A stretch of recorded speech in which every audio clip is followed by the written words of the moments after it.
অমল আর অর্পিতার গল্প। নদীর ধারে ছোট্ট একটি গ্রাম। সেখানে থাকত অমল, স্বপ্নবিলাসী এক তরুণ। ছোটবেলা থেকেই তার মনে কল্পনার ঢেউ লেগে থাকত, কিন্তু গ্রামের একঘেয়ে জীবন তাকে বিষণ্ণ করে রাখত।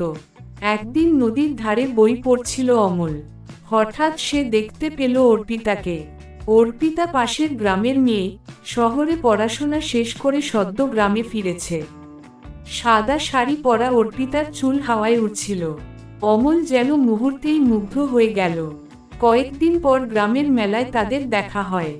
সাহস সঞ্চয় করে অমল জিজ্ঞেস করল, আপনার নাম কি? অর্পিতা মিষ্টি হেসে বলল, অর্পিতা। এরপর থেকে তারা নিয়মিত নদীর ধারে দেখা করত। অমল তার স্বপ্নের কথা বলত, অর্পিতা শহরের গল্প শোনাত। ধীরে ধীরে তাদের বন্ধুত্ব প্রেমে রূপ নিল। ভালোবাসার বিরুদ্ধে বাধা, তবে তাদের সম্পর্ক সহজ ছিল না। গ্রামের লোকেরা বলতো, তোমাদের জীবনযাত্রা ভিন্ন, এই সম্পর্ক টিকবে না। কিন্তু অমল ও অর্পিতা দমে যায়নি। তারা শহরে গিয়ে নতুন জীবন শুরু করার সিদ্ধান্ত নেয়।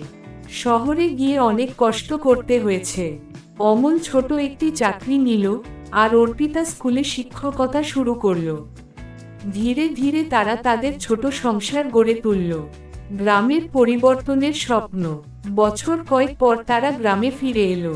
গ্রামের মানুষ দেখল, ভালোবাসার শক্তি সব বাধা অতিক্রম করে জীবনের জয়গান করতে পারে। অমল ও অর্পিতা একটি স্কুল প্রতিষ্ঠা করল, নাম দিল প্রেরণা।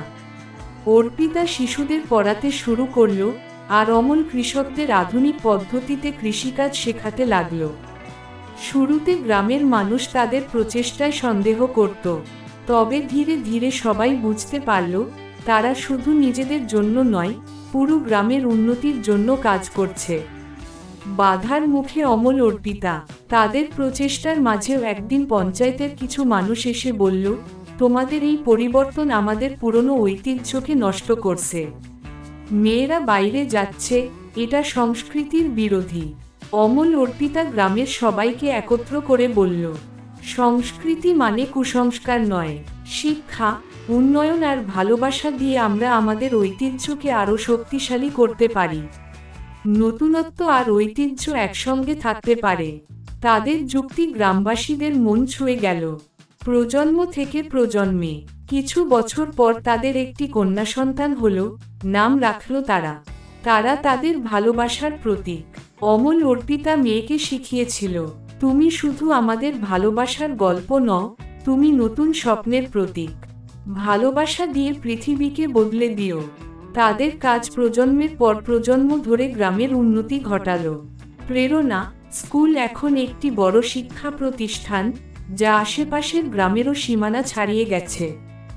একান্ত মুহূর্তে একদিন বিকেলে নদীর ধারে বসে অমল বলল, অর্পিতা, প্রথম দিন তোমাকে দেখে ভেবেছিলাম, তোমাকে পেলে জীবনটা পরিপূর্ণ হবে।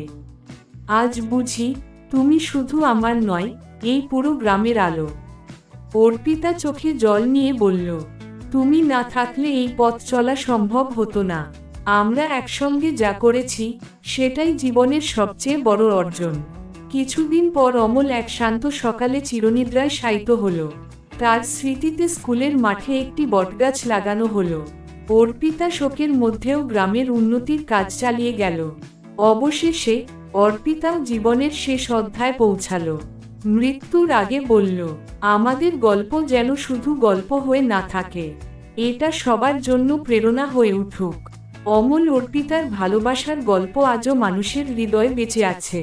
তাদের কর্ম আর ভালোবাসা এক নতুন ইতিহাস হয়ে উঠেছে, যা প্রজন্ম থেকে প্রজন্মে ছড়িয়ে যাবে। ভালোবাসা শুধু দুজনের নয়, এটি একটি গ্রামের পরিবর্তনের গল্প।